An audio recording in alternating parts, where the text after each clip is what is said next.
Yo, alright mga ka-plastic, and this is me again, Big Sue, right back at it again with another content.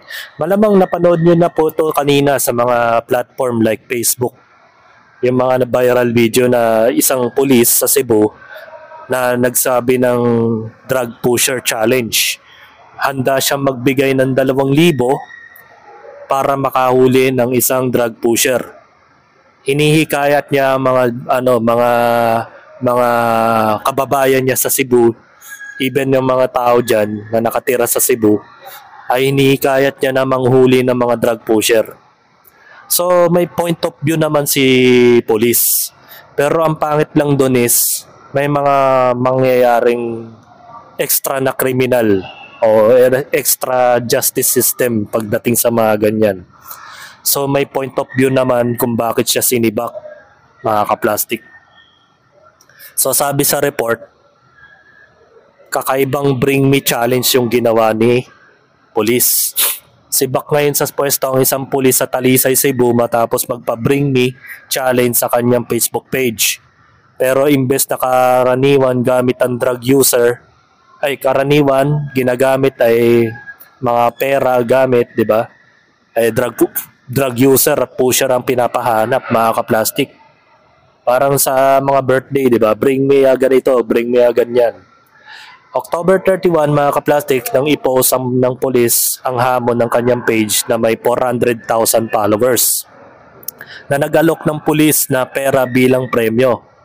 Agad umalo, pinagsabihan ng Talisay City Police ang kanyang tauhan na buray ng video. Sumunod naman ang pulis pero kumalat na ang kopya sa video ng social media. Wala yan sa police operational procedures. Ayon kay Philippine National Police Acting Chief Police Lieutenant General Jose Melencio Nartates Jr. Sa ngayon ay nagsasagawa pa ng investigasyon ng PNP para sa alamin ang buong detalye sa insidente ang mga ganitong bagay, mga ka-plastic. So may punto naman yung Napolcom kung bakit kailangan nilang sibakin sa pwesto itong pulis. So sabi sa mga comment, mga ka-plastic,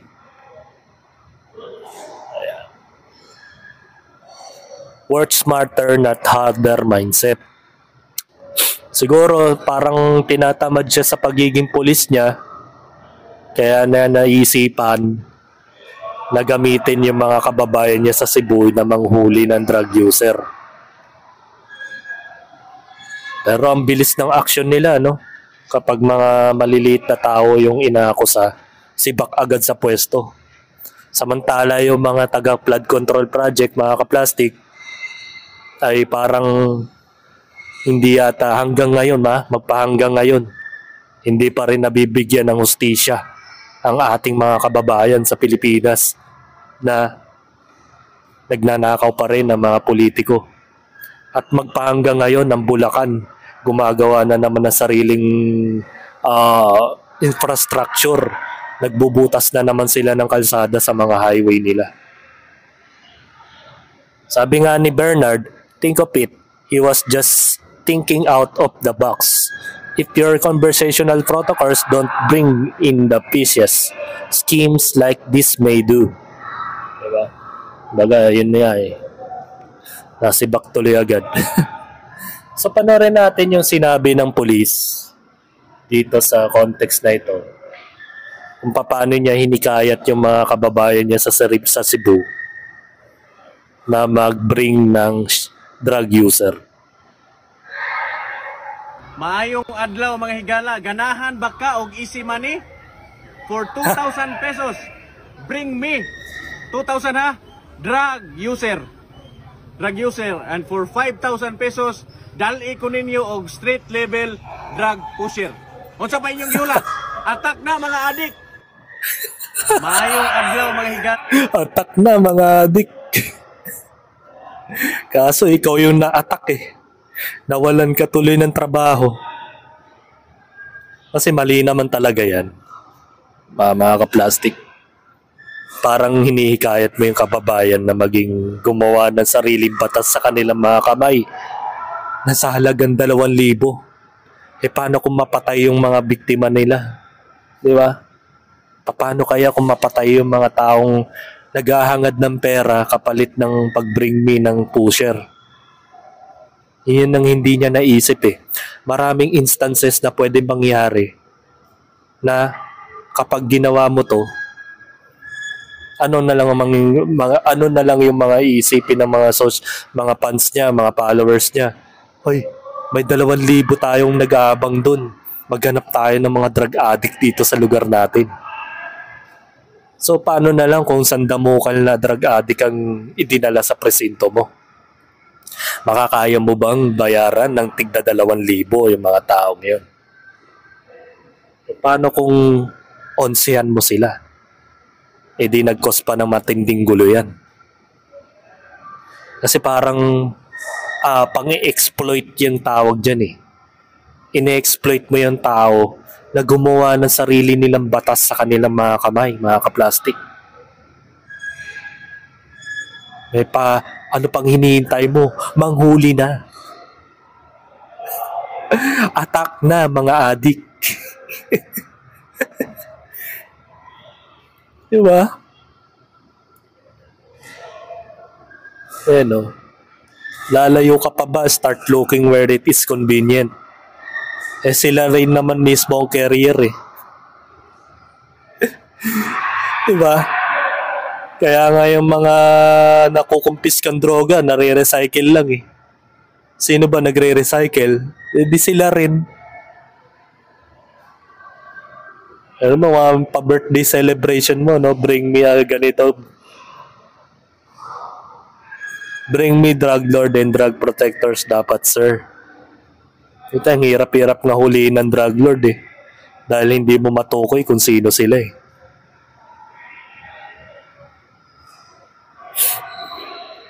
Ngayon, na-bring out tuloy yung kanyang posisyon, mga kaplastik.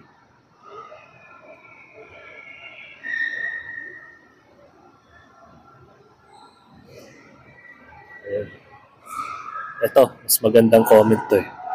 Police Department also implement their own policies, such as Philippine National Police guidelines, which required officers to maintain a professionalism, not disclose a confidential information, and ensure posts do not violate other laws.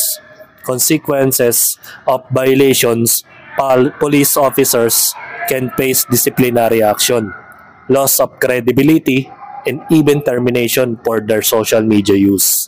Yan, kasi marami na kasing mga kaplastik na mga vlogger na pulis ngayon na minsan nagkakaroon sila ng mga plot twist na content na ginagamit nila yung kapangyarihan nila, posisyon nila sa pagko-content. Nakakala nila makakatulong yon for the gain of views. So isipin mo, mag-uutos ka sa mga followers mo, nagturuan o mag-exploit na manghuli ng mga drug addict. Kung kami nga wala kami mga sariling mga proteksyon eh. Pangalawa, wala kami mga armas para masupil yung mga yan. Marami mga tao sa atin, mga kababayan natin, mahihina ang loob eh. Hindi nila kayang depensahan ng sarili. Parang pinapataas mo lang yung crime rate nyo sa Cebu. Parang ganun yung nangyayari. Once na makonsinti yung iyong mga ginagawa.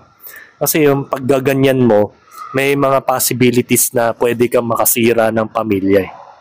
Baka mamaya yung mga dating drug addict na nagbago na, isa pa yon, ipinahuli nila. Kasi drug addict dati eh. Siyempre, pag drug addict ka na dati eh, hindi ka naligtas eh. Kung nga yung panahon ni Duterte admin eh, may mga nagbago na eh, mga hindi na gumagamit eh. Nakatambay lang sa tricycle, inabangan lang mag-isa, pinatay na. Tinokhang na.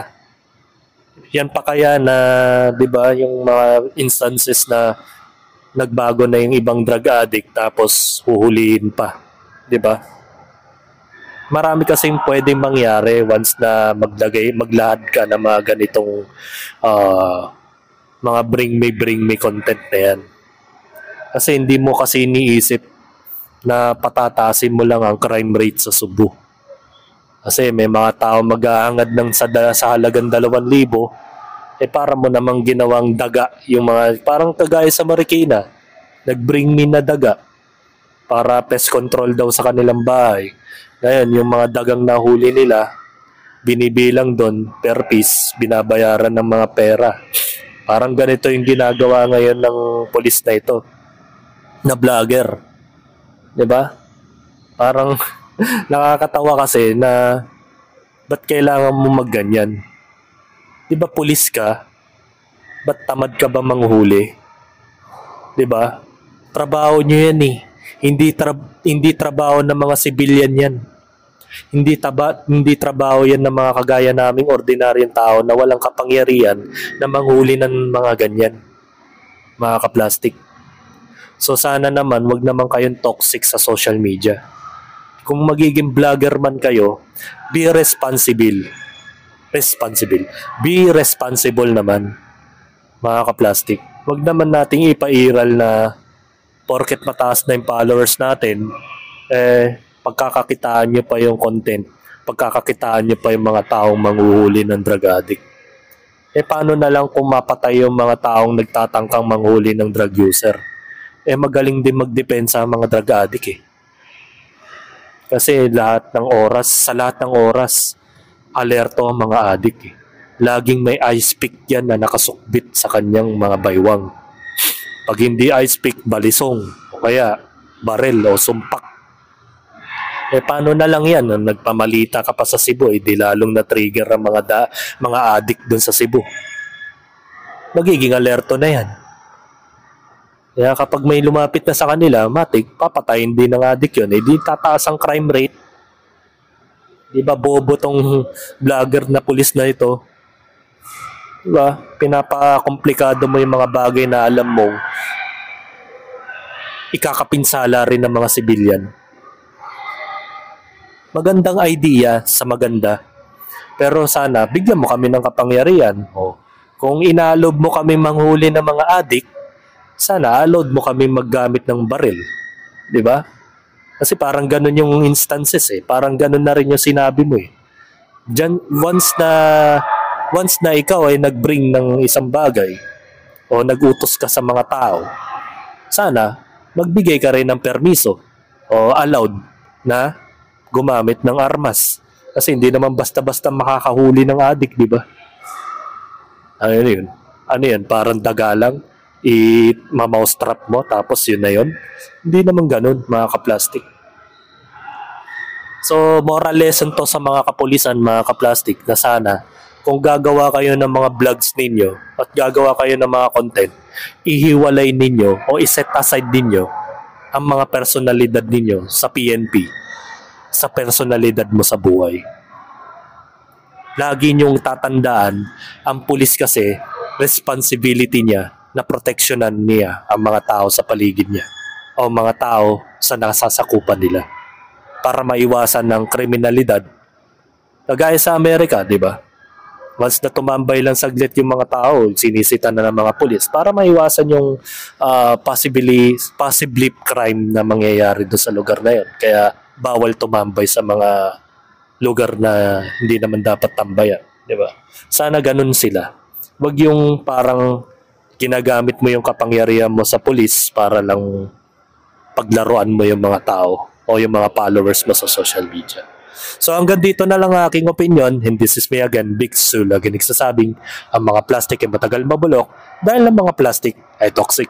Kaya, what's up mga ka-plastic? And this is Combid, commentary video ng video live stream. Signing out. Alright. Mga ka-plastic, kung nagustuhan nyo ang aking video, isubscribe nyo lang ang aking channel. At the same time, i-hit nyo rin ang notification bell at yung all para ma-notify kayo sa aking susunod ko pang video sa aking YouTube channel. Maraming salamat po mga ka-plastic.